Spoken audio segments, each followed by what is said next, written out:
Dear students, let us start the discussion on today's newspaper, that is 01st July 2016. The first article is about Mr. Dr. Kim, the World Bank president who visited India, and his observations about Indian economy and the need for investment on development of the children. With regard to economy, he made a comment that India is one of the brightest spots in the world, and it is expected to bring a momentum to the global growth. And on the Brexit, his opinions are like this. The middle class in the developed world felt that they are being let out in the globalization process, and they did not get the adequate benefits from the globalization process.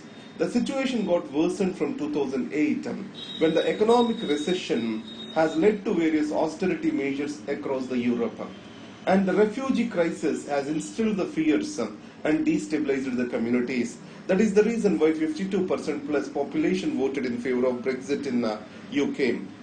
Next is, with regard to solar funding, so World Bank has promised $1 billion of funding for the Indian solar power installation, which can lead to the installation of around 40 megawatts of power in India.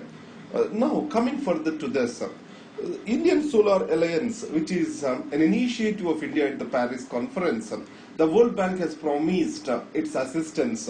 So the objective of Indian Solar Alliance is to bring in $1 trillion of investment by 2013, and it's an alliance of 121 countries. Now the most important thing is comments are related to the development. So the future lies in investment in children. So in the first 1,000 days of the childbirth, along with the pregnant mother, if they are being taken care of, they ultimately lead to the better development of the children and also the positive economic growth. So in this context, let us see this. Initial years, that is first 2 to 5 years, there is an development of the brain and development of neural connections. And during this phase, if we can provide for the adequate nutrition to the child, it will determine the future productivity of the children. So in the world where technology is determining the growth and productivity, best human resources will determine the future of the nation. So that's why if investment in children happens today, it's going to determine the wealth of the nation in future. So that's why the stunted malnutrition in India has to be immediately addressed. And coming to FDI, so we are glorifying the FDI as a way towards creation of wealth in the country. To what extent FDI flows are really happening, are converting itself into development on ground? Now, with regard to the FDI, in India, we consider any investment that is coming out of stock exchanges as foreign direct investment. And foreign direct investments, as they are going to establish the factories and the investment is going to physically come to India, we believe that it creates the employment and also it provides for various auxiliary industry development in the country. Everything is true. But however, let us see, we also consider the dividends earned by a particular foreign company, if they are reinvested in India, it also as a foreign direct investment. So because of this, in India, though the FDI is growing, most of the FDI, it is born within the country where the dividends of the foreign partner are reinvested in the country. On the other side, in the long run, it is going to move out the money out of India. So in this context, if we carefully observe, India's major outflows as per the RBI are related to the dividends, payments for technology, and also repatriations from the subsidiary to the mother company in the other countries. And another thing is the investor-state dispute settlement system. So if you carefully observe this, the challenge is here. India has signed BIPA, Bilateral Investment Promotion and Protection Agreements with various countries. Under this BIPA, India was pulled into international arbitration tribunals, saying that the change in policy by the government has led to the incurring of losses by foreign companies. If we see Vodafone, Kane Energy, all these have pulled the country towards the international arbitration. So to the possible extent, we need to avoid these situations. That's why India has revised its model text on BIPA. Now coming to NSG and an analysis over NSG. Before this analysis, let us take a view on the India-China relations. After 1962 war, the relations got soured with China, and they got only revived in 1988 when Prime Minister Rajiv Gandhi made a visit to China, and Deng Xiaoping, he made a strong statements in favor of Rajiv Gandhi, and its golden handshake, it has revived all the relations between these two countries. So in this context, a framework was created, and this framework is the basis for the cooperation and also for peaceful, fair settlement of the border dispute between the two countries.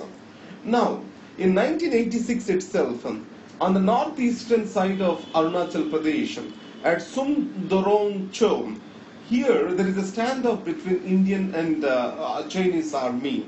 So, finally the visit of 1988, it was able to solve the standoff.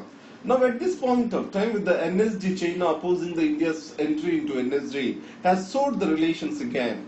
And India has squarely accused China of its obstruction of India's entry. So in this context, what shall be the India strategy? That's what Nirupma Rao talks about. One way, India has to continue its alliance and also its relations with Japan and the United States to act as a counter force in Asia to China, and at the same time it also has to maintain its cordial relationships.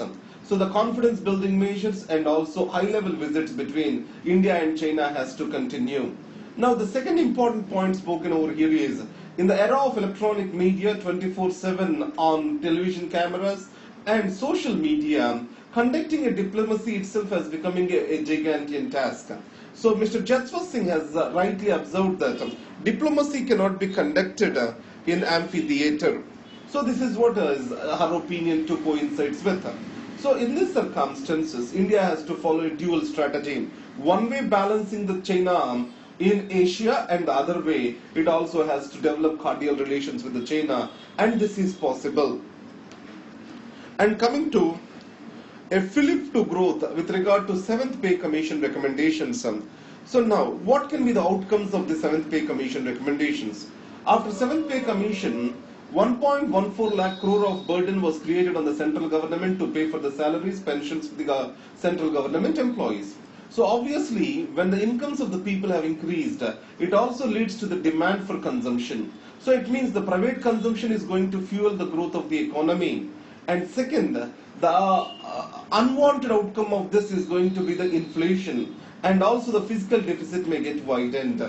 So the second major challenge is, if we carefully see, whenever the incomes increase, as Indians have a general habit of saving the money, the savings also will go up. It also can give a boost to the credit growth, which can revive the investment and also production in the country that may facilitate the growth. So on the negative side, you may get inflation and fiscal deficit. On the positive side, you may lead to better growth and private consumption demand in the economy because of this. Now the next article, it is related to banking sector. Now what this article says is this: is a series of steps are taken recently to improvise the banking sector in the country.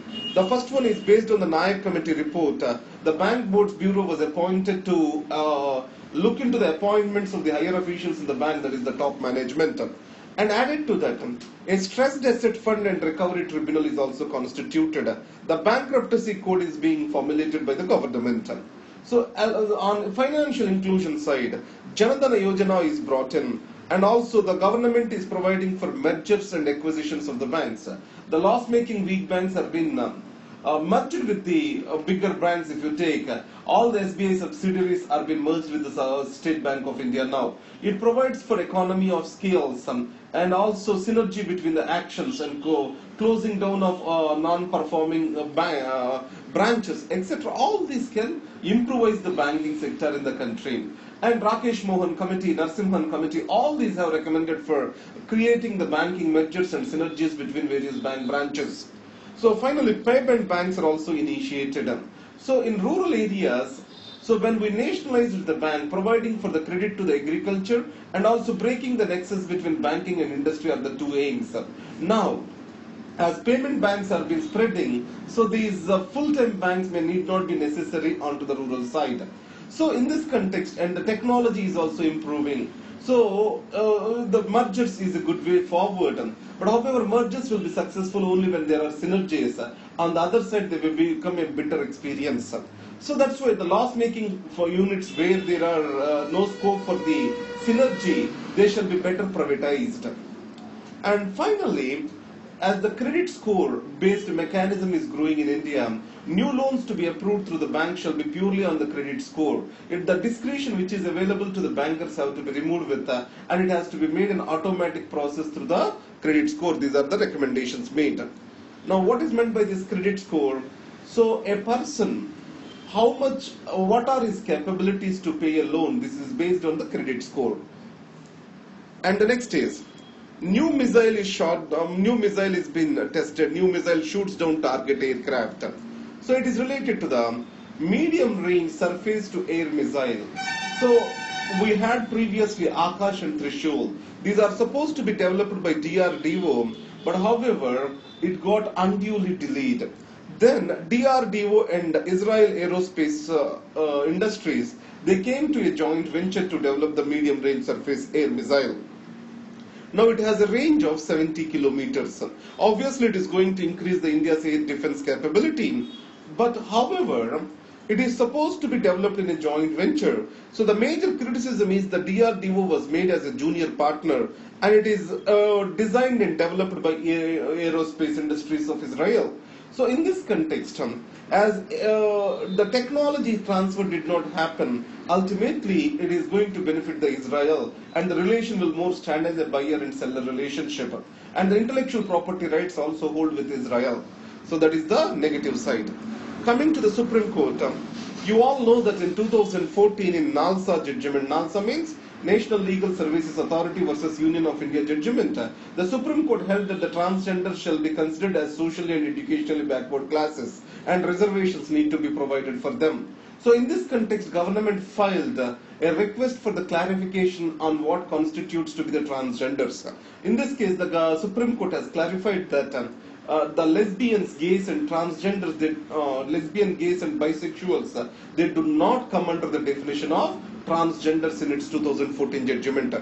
And coming to the core sector growth, you know that there are 8 core sectors which constitute around 38% of the total index of industrial production.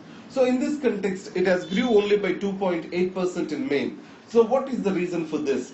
If you observe, the refinery added to that crude oil, gas, these sectors have actually shrunk because of the lower international crude prices. On the other hand, fertilizers and steel industry, it has shown a positive growth and there is a revival. So these are the two things.